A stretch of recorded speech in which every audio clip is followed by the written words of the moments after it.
Hi అండి, అందరికీ నమస్కారం. Welcome to our channel. This is Vikram from learner zone. ఈరోజు మనం సిక్స్త్ క్లాస్లో ఫిఫ్త్ లెసన్ అయినటువంటి శతక సుధ పాఠం నేర్చుకుంటున్నాం. ఇది మీకు నోట్స్ ఇవ్వడం కంటే హోల్ లెసన్ ఎక్స్ప్లెయిన్ చేయడం బెటర్ అని అనిపించింది. నోట్స్ అనేది నేను లాస్ట్లో ఇస్తా. అంటే నార్మల్గా అంటే ఎక్స్ప్లెయిన్ అనేది లెసన్లోనే చేస్తేనే బాగుంటుంది అనేటువంటి ఉద్దేశంతో వచ్చాము. అది లాస్ట్లో మీకు ఇస్తాము నోట్స్.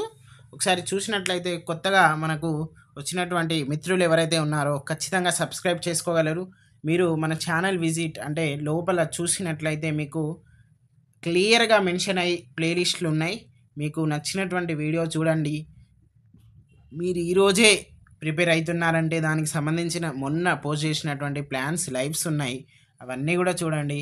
మీకు కెరీర్ మీద ఒక ప్రణాళిక అనేది వస్తుంది. మీకు ఏ డౌట్ ఉన్నా కానీ మాకు ఫోన్ చేయండి. మేము డిస్క్రిప్షన్లో వాట్సాప్ లింక్ ఇచ్చాం. తర్వాత కామెంట్ బాక్స్లో కూడా వాట్సాప్ గ్రూప్ లింక్ ఇస్తాం, దాంట్లో జాయిన్ అవ్వండి. ఓకే అండి, మనం ఈరోజు శతక సుధా పాఠం నేర్చుకుందాం. ఇక్కడ చూసినట్లయితే ఒక గురువు గారు వాళ్ళ శిష్యులకు ఎంత చక్కగా కొన్ని పద్యాలు వాళ్ళకు నేర్పిస్తున్నారో చూడండి. అంటే మనము ఉన్మీకరణ చిత్రం అనేది 45 నిమిషాలు చెప్తామండి. 45 నిమిషాలు అంటే మనం ఫస్ట్ పీరియడ్ అంతా కూడా ఈ పోస్టర్ను ఆధారితంగా వాళ్ళల్లో కొన్ని ఏంటివి ఇన్నేట్ ఎబిలిటీస్ ఏమేమి ఉన్నాయి పిల్లల్లో, ఈ పోస్టర్ ఆధారంగా వాళ్ళు ఏం ఆలోచిస్తున్నారు, కొన్ని ప్రశ్నలు ఉంటాయి. ఆ ప్రశ్నలకు మనం సమాధానాలు ఇస్తాము. తర్వాత మనం చూద్దాము. ఇక్కడ పాఠం ఉద్దేశం వచ్చేసరికి చూద్దాం.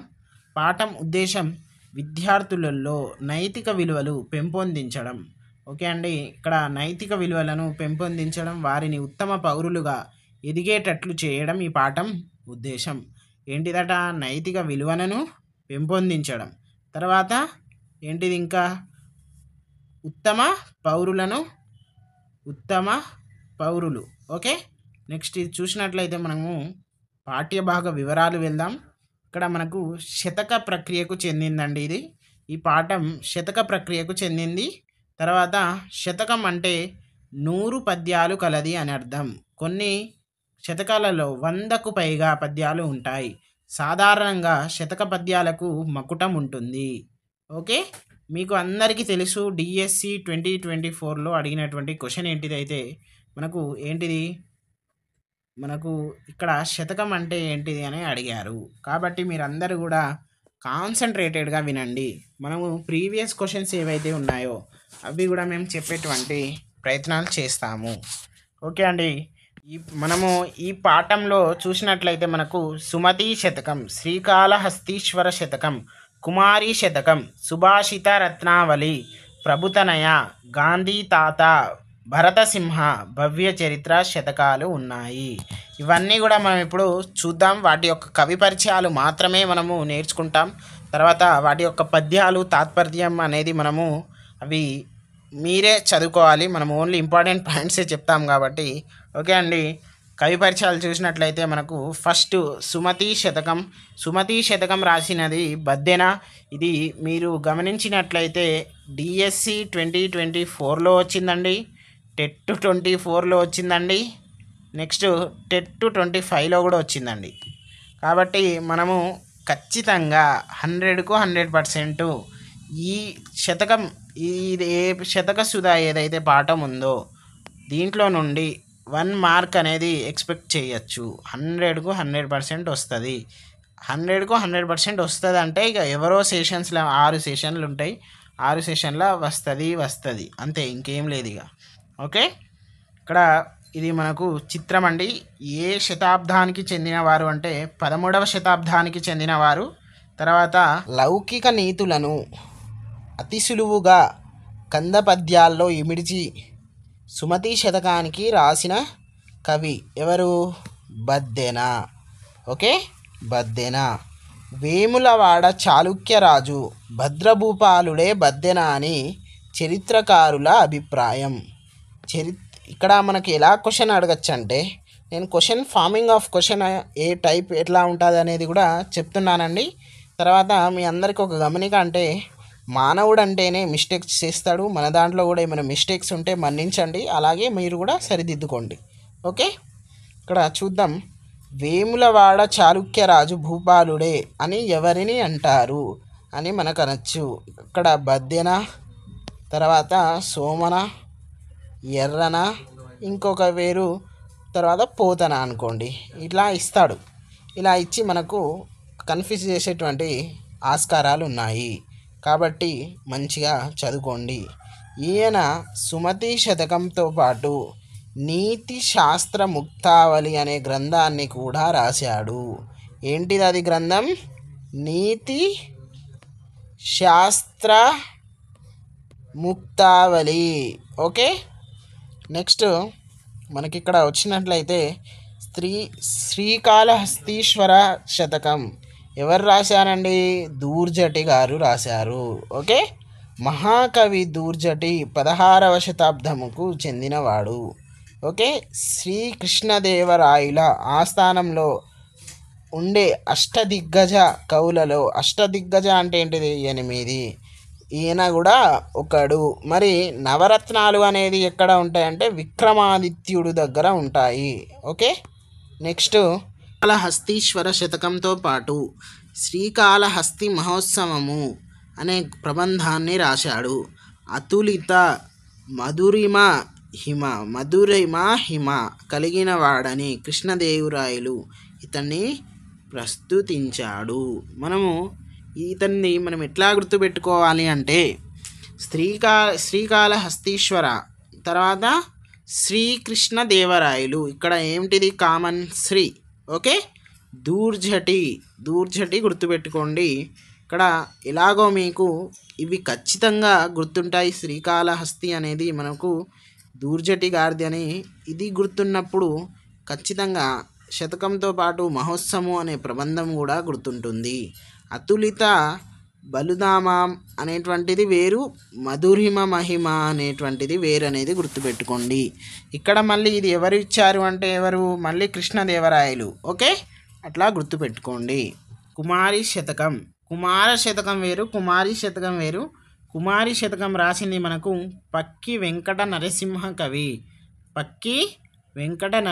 కవి. మీరు ఖచ్చితంగా ఇవన్నీ కూడా గుర్తుపెట్టుకోవాలి.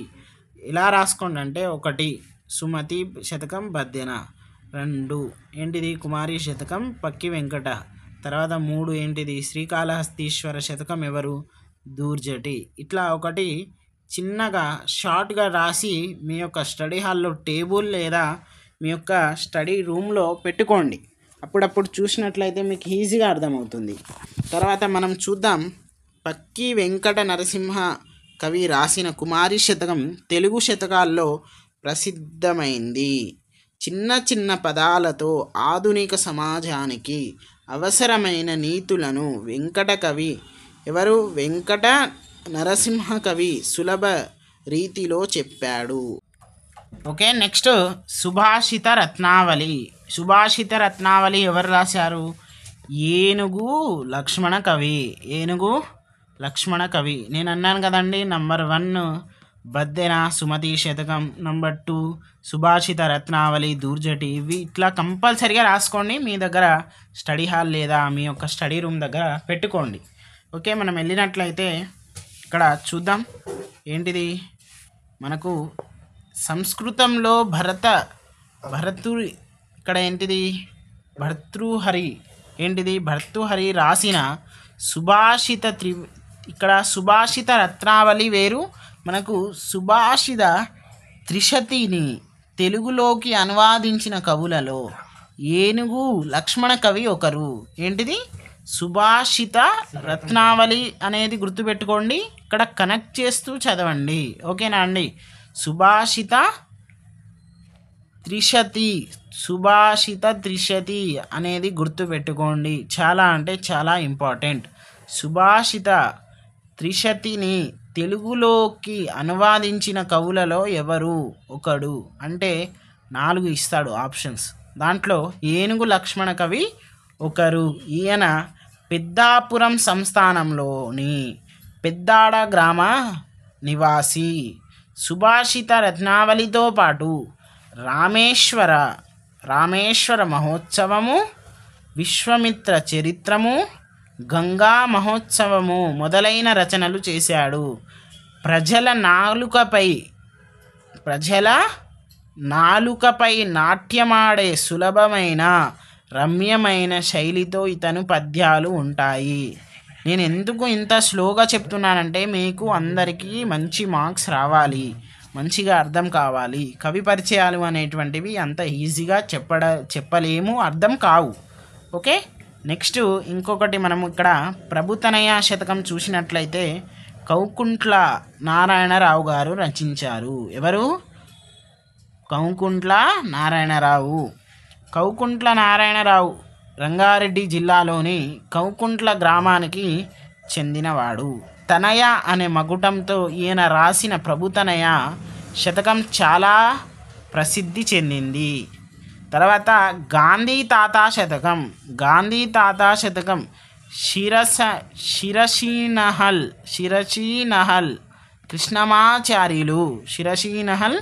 కృష్ణమాచార్యులు. ఓకే, మనకి ఇక్కడ వీళ్ళ యొక్క ఇవి ఇంపార్టెంట్, అంతగా అడగరు, ఇది అవసరం లేదు మనకు కాబట్టి చెప్తలేం. చూద్దాం. గాంధీ తాతా శతకం ఎవరు రాశారు? శిరసీనహల్ కృష్ణమాచార్యులు ఏ జిల్లాకు చెందినవారు? నిజామాబాద్ జిల్లాకు చెందినవాడు. మోర్తాడ్లో జన్మించాడు. ఇది గుర్తుపెట్టుకోండి. శతావధానిగా పేరు పొందినవాడు. ఓకే, నెక్స్ట్ ఇక్కడ ఈయన కళాశాల అభ్యుదయం, రామానుజ చరిత్రం, తర్వాత ఇక్కడ చిత్రబంధం అనే రచనలతో పాటు రత్నమాల అనే ఖండకావ్యాన్ని రాశాడు. అభినవ కాళిదాసు అనే బిరుదు పొందినవాడు. క్వశ్చన్ ఎలా అడుగుతారంటే ఈ క్రింది వాటిలో అభినవ కాళిదాసు బిరుదు పొందినవారు ఎవరు? పక్కి వెంకట, తర్వాత బద్దెన, తర్వాత ఇంకెవరు? శిరసీనల్ కృష్ణమాచార్యులు, ఇలా ఇస్తారు. కాబట్టి మనము ఖచ్చితంగా గుర్తుపెట్టుకోవాలి వాళ్ళ బిరుదులు కూడా. ఇక్కడ రత్నమాల అనేది కూడా ఇంపార్టెంట్ అండి. ఓకే, మనం నెక్స్ట్ చూసినట్లయితే ఇక్కడ మనకు 7వ భరతసింహ శతకం ఉంది. సూరోజు బాలనరసింహాచార్యులు గారు. తర్వాత సూరోజు బాలనరసింహాచారి నల్గొండ జిల్లాకి చెందినవారు. చిన్న కాపర్తి గ్రామానికి చెందినవారు. కవితాకేతనం బాల నృసింహ అంటే ఇక్కడ ఏంటిది మనకు ఆయన పేరులో ఉంది నరసింహ అని, దాన్నే మనం నృసింహ శతకం, తర్వాత మహేశ్వర శతకం, తర్వాత భగవద్గీత, కందామృతం, వీరబ్రహ్మేంద్ర స్వామి చరిత్ర మొదలైన పుస్తకాలు రాశాడు. ఇక్కడ సహజ కవి అంటే మనకు పోతన కూడా వస్తారండి. ఓకే, బమ్మెర పోతన కూడా వస్తారు. కాబట్టి కింద ఆప్షన్స్లలో ఎవరెవరు ఉన్నారు అనేది గుర్తుపెట్టుకోండి. ఓకే, నెక్స్ట్ మనము ఇక్కడ మీకు ఇట్లా భవ్య చరిత్ర శతకం ఏమిటిది? Doctor TV Narayana. మీకు ఎట్లా గుర్తుపెట్టుకోవాలంటే మీరు భవ్య చరిత్ర అంటే అది ఏంటిది? ఇంట్లో వస్తుంది, టీవీలో వస్తుంది. మీకు అర్థమైంది కదా? భవ్య చరిత్ర ఎందులో వస్తుంది? టీవీలో వస్తుంది. మన రచయిత అంటే ఆ కవి పేరేంటిది? టివి నారాయణ. అట్లా గుర్తుపెట్టుకోండి అంతే, ఇక ఇంకేముండదు మనకు. మనము ఏడవైనా కానీ ఒక మార్క్ కావాలి అంతే, ఆ స్వార్థంతో బతకాలి. కానీ ఈ లర్నర్ జోను ఈ లింక్ వేరేటోనికి పంపిస్తే వాడు బాగుపడతాడని అయితే అట్లయితే అనుకోకండి. Okay, next doctor TV Narayana Hyderabad జిల్లాకు చెందినవాడు. ఇక్కడ 26/7/1925 ఇవన్నీ కూడా డేట్ ఆఫ్ బర్త్ అవసరం లేదు. జన్మించిన ఈయన విద్యావేత్తగా, ఆధునిక దార్శనికుడుగా గుర్తింపు పొందాడు. జిల్లా విద్యాశాఖాధికారిగా అంటే డిఓ, తర్వాత పబ్లిక్ సర్వీస్ కమిషన్ సభ్యుడిగా సేవలు అందించాడు. జీవన వేదం, హర్షపుత్ర శతకం, భవ్య చరిత్ర శతకం, ఆత్మదర్శన అనేటువంటి కవితా సంపుటి,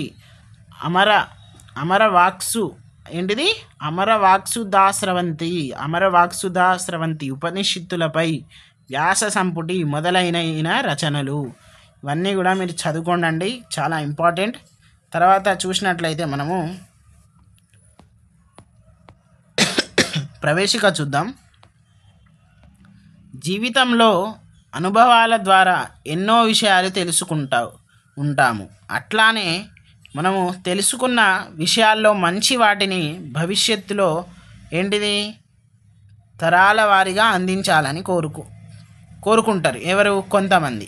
ఎవరు వాళ్ళు? మహాత్ములు. ఓకే, ఎంతో పెద్ద విషయాన్ని కూడా కుదించి సులభంగా చెప్పగలిగే అవకాశం శతక పద్యాల్లో ఉంటుంది.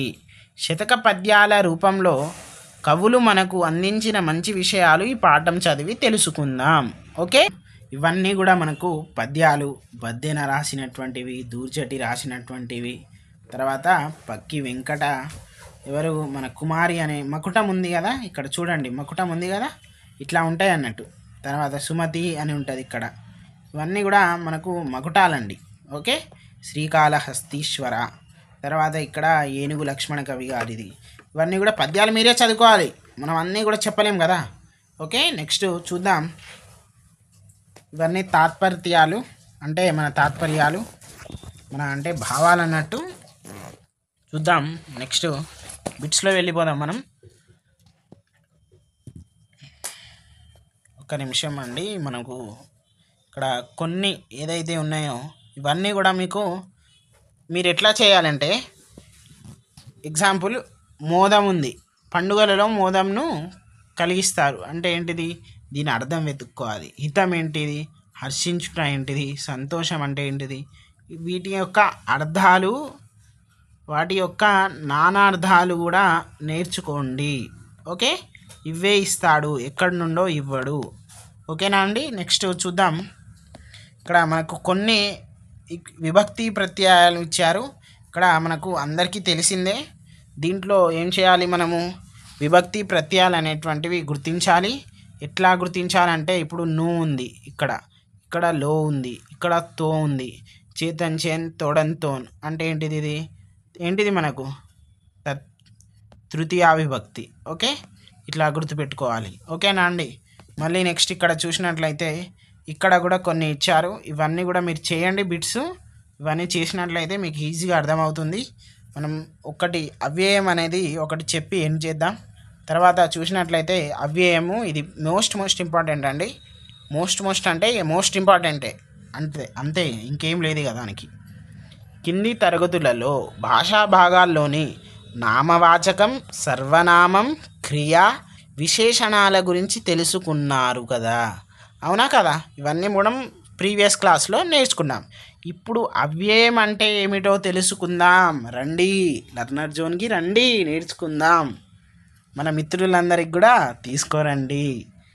నిదానమే ప్రధానం, అట్లా అని సోమరితనం పనికిరాదు. ఓకే, మనిషికి వినయం అలంకారం, అతి వినయం పనికిరాదు. ఆహా, ఈ ప్రకృతి దృశ్యం ఎంత బాగుందో. ఓకే, ఈ వాక్యాల్లోని చూద్దాం.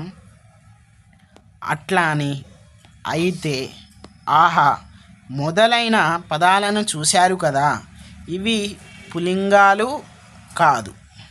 ఓకే, స్త్రీలింగాలు కాదు. అట్లా అని నపుంసకలింగాల కాదు, అవునా, చెందిన పదాలు కావు.